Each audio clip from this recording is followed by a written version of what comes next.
Yaxshimisilar do'stlarim. Bu saatda biz kichik gul yasashni o'rganamiz. Oldi bilan videoda ko'rsatilgandek gullarni oldin tayyorlab olamiz. Men bu qitim undaq ko'p gullarni ishlatmagan. Bir qarab bilan bilaysizlar. Ondan gul yasgan vaqtimizda birdan videoda ko'rsatilgandek tizib olamiz. Tizib bo'lgandan keyin tayyorlab olgan jo'ba bilan tutgan o'rindan jo'ba olib olamiz. Jo'ba olgan vaqtimizda tekshi ichki tarafga chiqaradigan asosda jo'ba olsak bo'ldi. Jo'balab bo'lgandan keyin gulimizning uzun qisqalig'i qarata kesib olsak bo'ldi. Kesib bo'lgandan keyin tayyorlab olgan vaqtimiz bilan yıldız qismini o'rib olamiz. O'rab bo'lgandan keyin gulimiz suv saqlashi yaxshi bo'ldi gulimizning. Undan keyin o'raydigan qog'ozlarimizni tayyor qilamiz.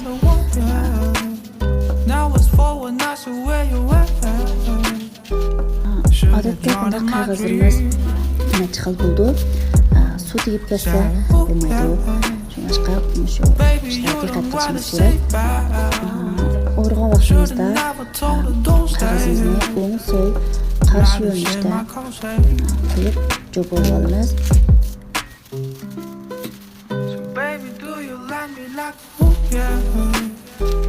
Ichki tarafini o'rib oldik. Undan keyin oldi tarafdan sut ko'rinib bo'lmasligi uchun, bo'lib qolmasligi uchun qog'ozimizni bir qavat qo'yib olamiz. Qo'yib bo'lgandan keyin tashqi qismini o'rishga tayyorlab qilamiz. Kesib bo'lgandan keyin tashqi qismidagi qog'ozimizni videoda kesib olamiz. Kesgan vaqtimizda tekshi tuz qilib 4 parcha kesib oldik.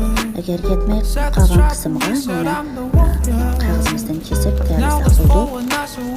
Kesgan vaqtimizda o'ng so'l qarama-qarshi yo'nalishda yana qilsak bo'ldi.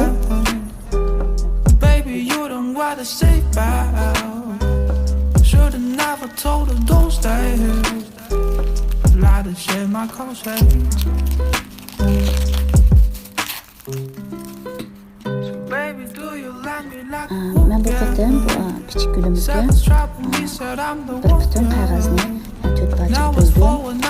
Agar yetmay qolgan qism bo'lsa, insonlar qarab qo'llasanglar bo'ldi.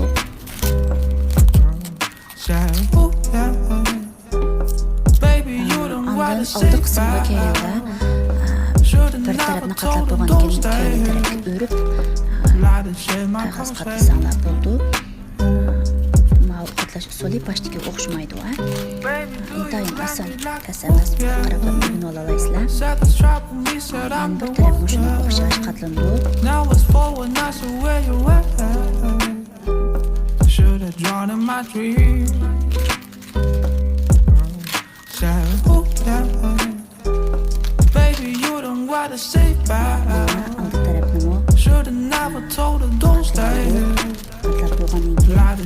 Oldi tarafni jo'borimiz bilan tekshi yemlab olgandan keyin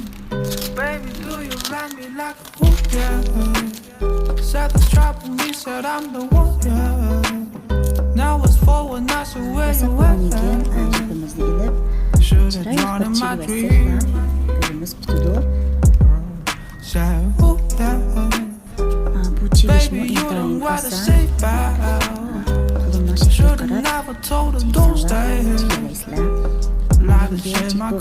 Asli taraf qismini chuqur kesishimiz kerak. Bilamagan yalimlar bo'lsa, bunga ayrim so'z qoldirib so'rasanglar bo'ldi.